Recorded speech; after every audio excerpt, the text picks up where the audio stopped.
So,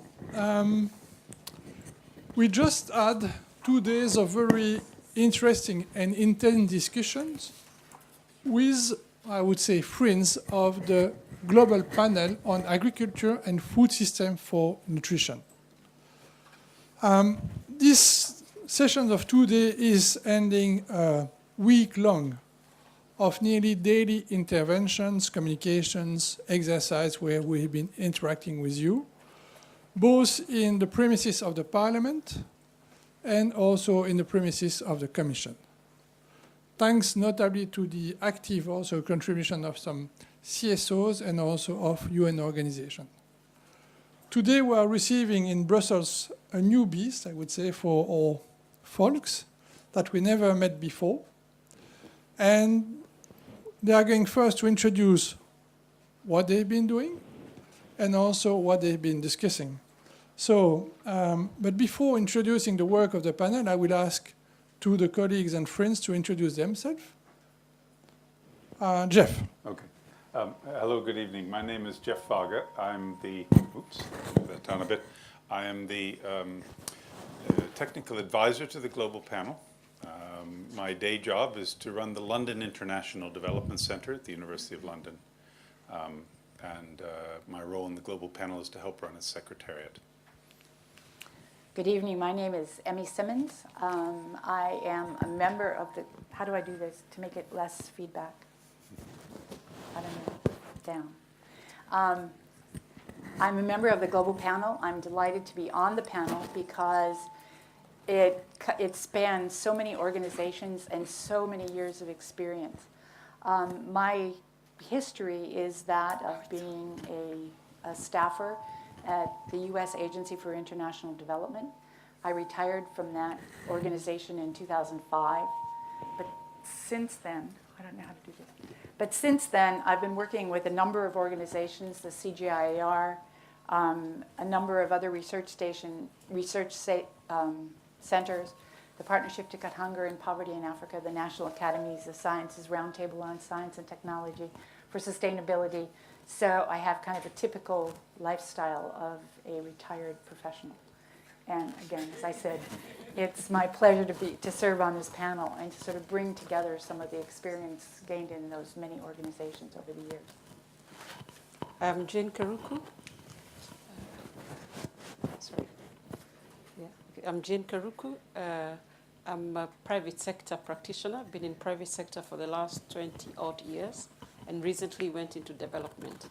So I like this work in the global panel to see how the nexus can operate better between private sector practitioners, development, and the general public. So, and I am Jean-Pierre Halkin. I'm working for the European Commission. You could guess it because I was the only one not able to switch his microphone on. And there I am working for EuropAid, where I'm in charge of rural development, food security, and nutrition.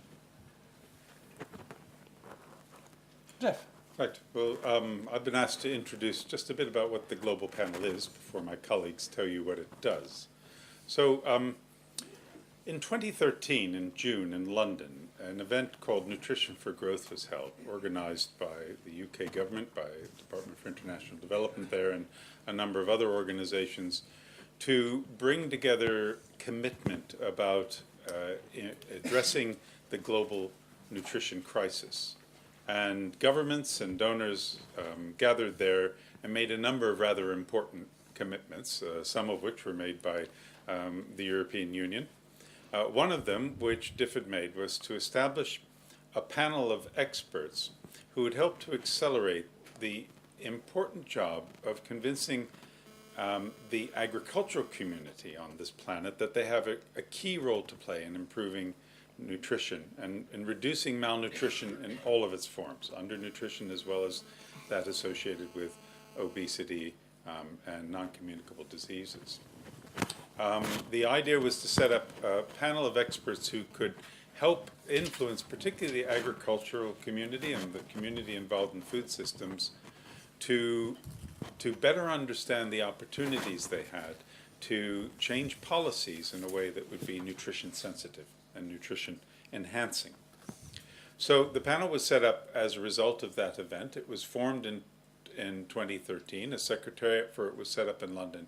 It consists of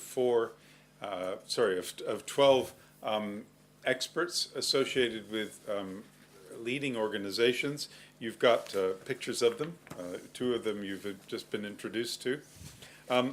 These panelists serve in an independent capacity, not in the capacity of the institutions for which they work, but in an independent capacity, with the aim of using their influence and their expertise and the resources of their organizations to advance a single goal, and that's actually on the third page of what we gave you, to, I was just about to read the French version, which I wouldn't do very well, excuse me, to provide effective guidance to decision makers, particularly governments, on generating nutrition-enhancing agriculture and food policy and investment in low and middle-income countries. The panel was set up originally as a result of a hunger event held after the last Olympics in London, and it's destined to run until the next Olympics in Brazil. So it's got a short lifespan, and during that time it's got a number of objectives which you'll hear about shortly. It's had its second meeting here. Its first meeting was in London. Its second meeting here to interact with the European Commission and their very substantial commitment in this area. And we'll be organizing more events up until the summer of 2016.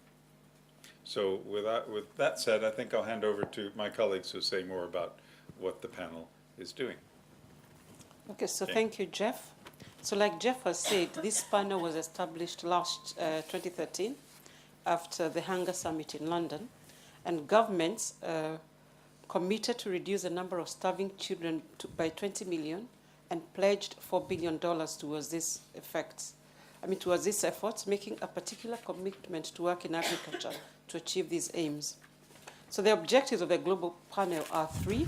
The first one is to generate and stimulate a stronger evidence-based process of how change in agriculture and food systems can improve nutrition. The second objective is to create and promote a new understanding amongst leaders on the role of and the future of the potential of agriculture and food systems and the chain of food nutrition security. The third objective is to drive change. We are catalyzing from a variety of actions in agricultural food systems. We all know that just producing food or just massive production of food will not realize the role that agriculture must play in addressing the enormous and growing burden of malnutrition. Just for statistics, which I think we are all aware of, 800 million people are undernourished. 200 million are stunted. But however, we also have 1.4 billion people who are overweight and obese. There is a fundamental connection between agriculture, food, and nutrition. Agriculture produces the food that we eat.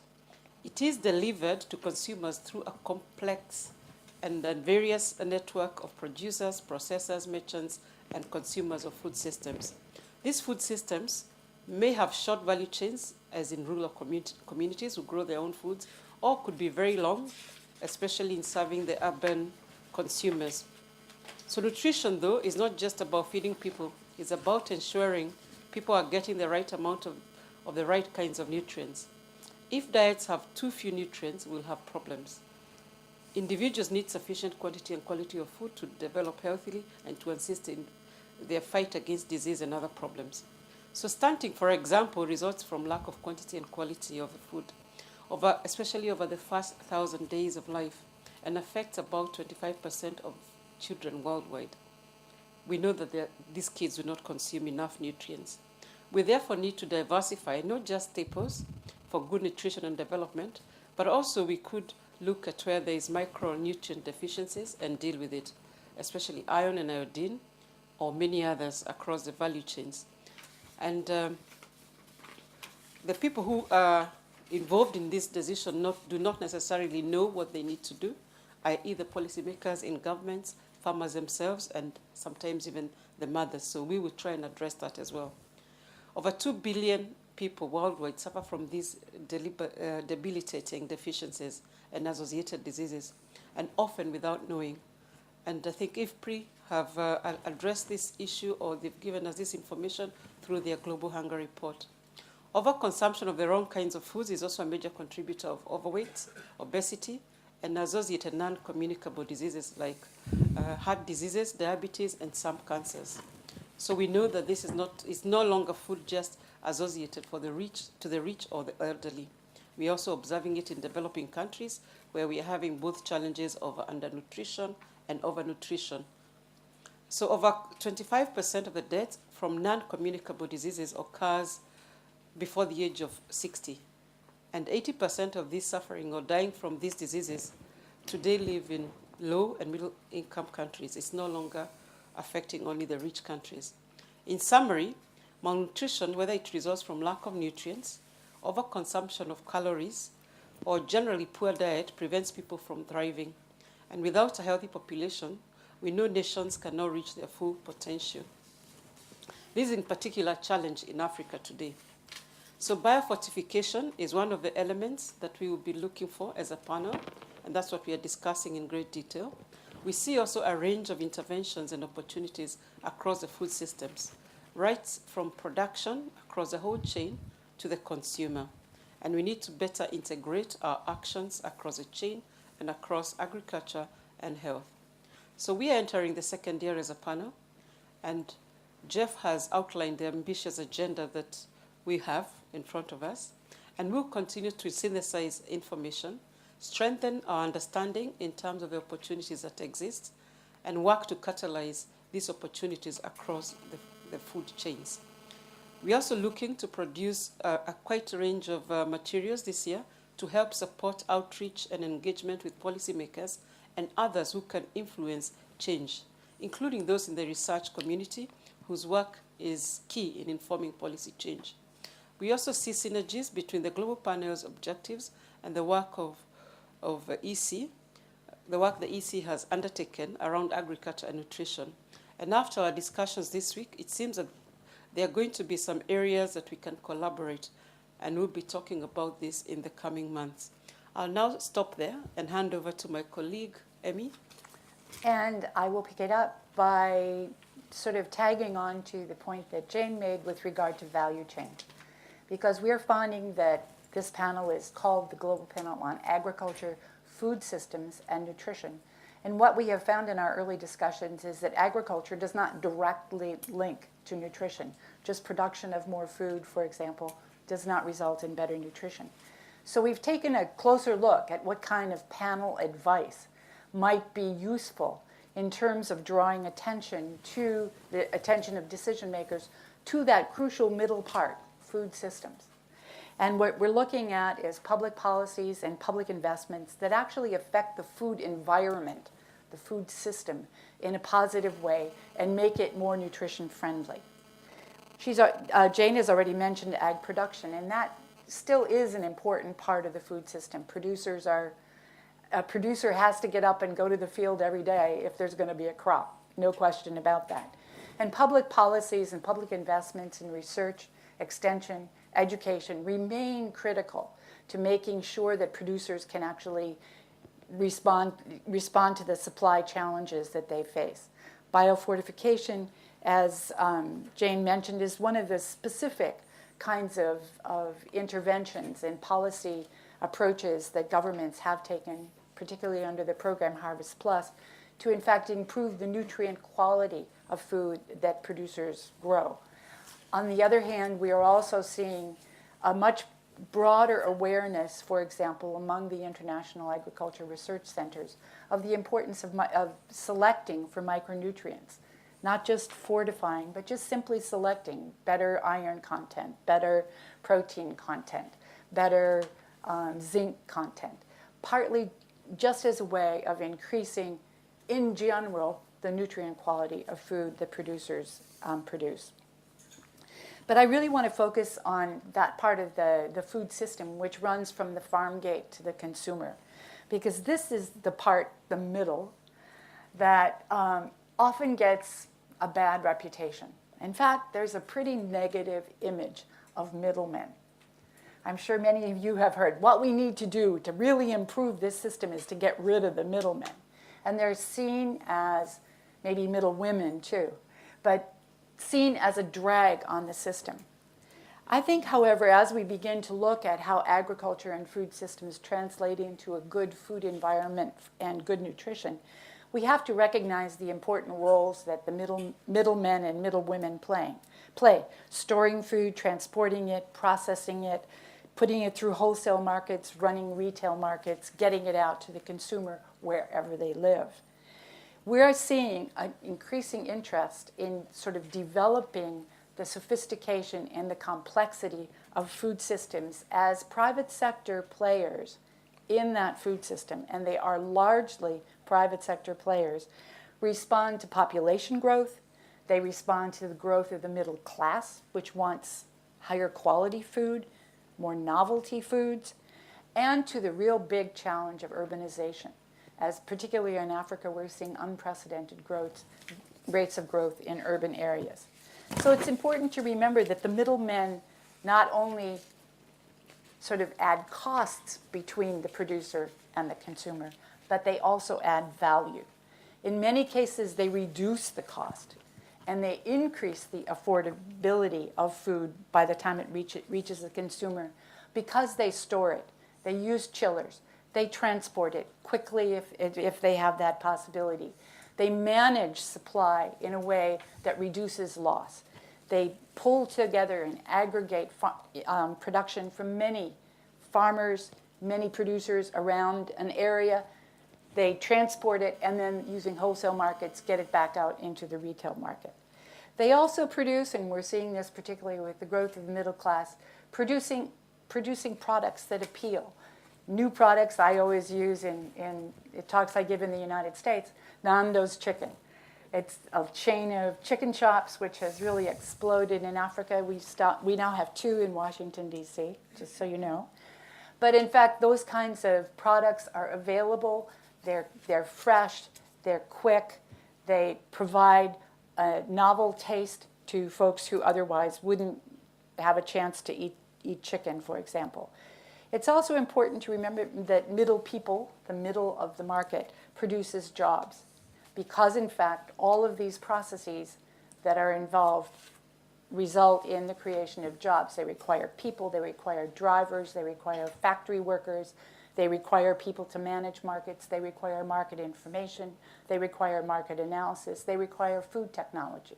So there's, I think, that negative image of the middle is an image which needs to start to change. And in fact, part of our focus in the global panel on ag and food systems for nutrition actually tries to highlight the positive aspects of that role and think about it. But it is a policy challenge, because the public sector and public investment patterns need to both incentivize the private sector in the middle and regulate it so that, in fact, that food system provides healthy, nutritious, and safe food. And that's a challenge for many countries. So what has to be done is institutions to monitor food safety, development of regulations that are implementable and actually don't increase costs and make food less affordable, but actually keep it in the range of affordability, investments that build infrastructure and make it possible for tomatoes in the provinces to be gathered together and actually sold as fresh tomatoes rather than as mush in the urban centers. So that's part of the role. Last point is that the public sector also has a responsibility for public education. And I think this is an area that we're just beginning to understand, and I'm pleased to see that the EC has talked about this a bit in terms of consumer awareness, consumer education, what makes a healthy meal, what makes a healthy diet, what mothers need to know in order to reduce the stunting probabilities among their children. Public sector also has to assure that in the private sector there's enough competition to ensure fair pricing.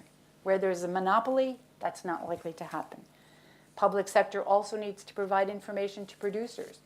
You often hear about traders coming to the farm and telling the farmer that he or she has to only get such and such a price.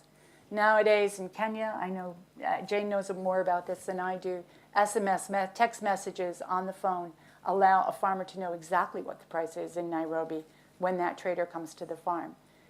Training that some groups have done with public support also enable farmers to better negotiate those prices with traders.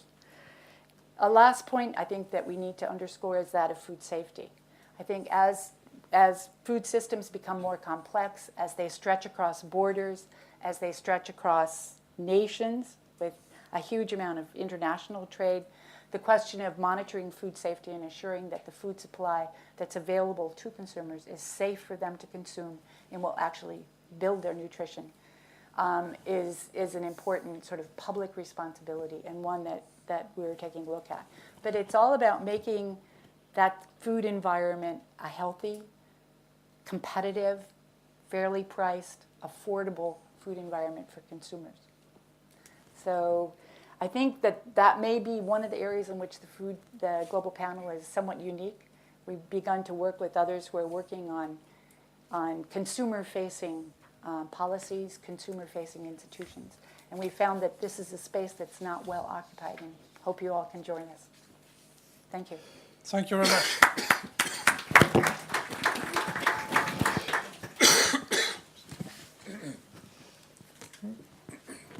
In a few words also from a European Union perspective, I would like to highlight why it was so important for us to welcome in Brussels this meeting of the Global Panel. I know that we have been speaking about nutrition a lot those last years and a lot in particular those last 10 days. But still, I will just remind a few milestones on our commitment towards nutrition, and then you will immediately understand the added value and guidance we may expect from our side from the Global Panel.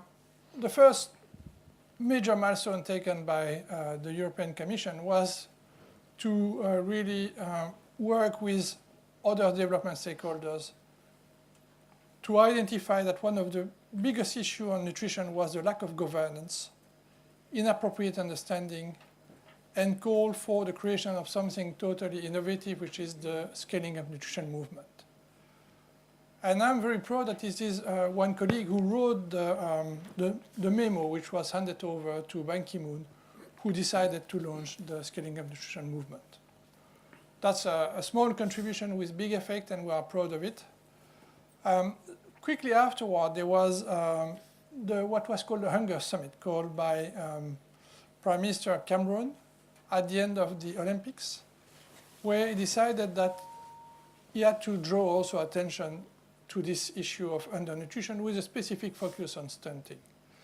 It was shortly after the World Health Assembly agreed on a global target for the planet, which is to reduce the number of stunted children by 70 million by 2025, and he called for a meeting to see how to move forward.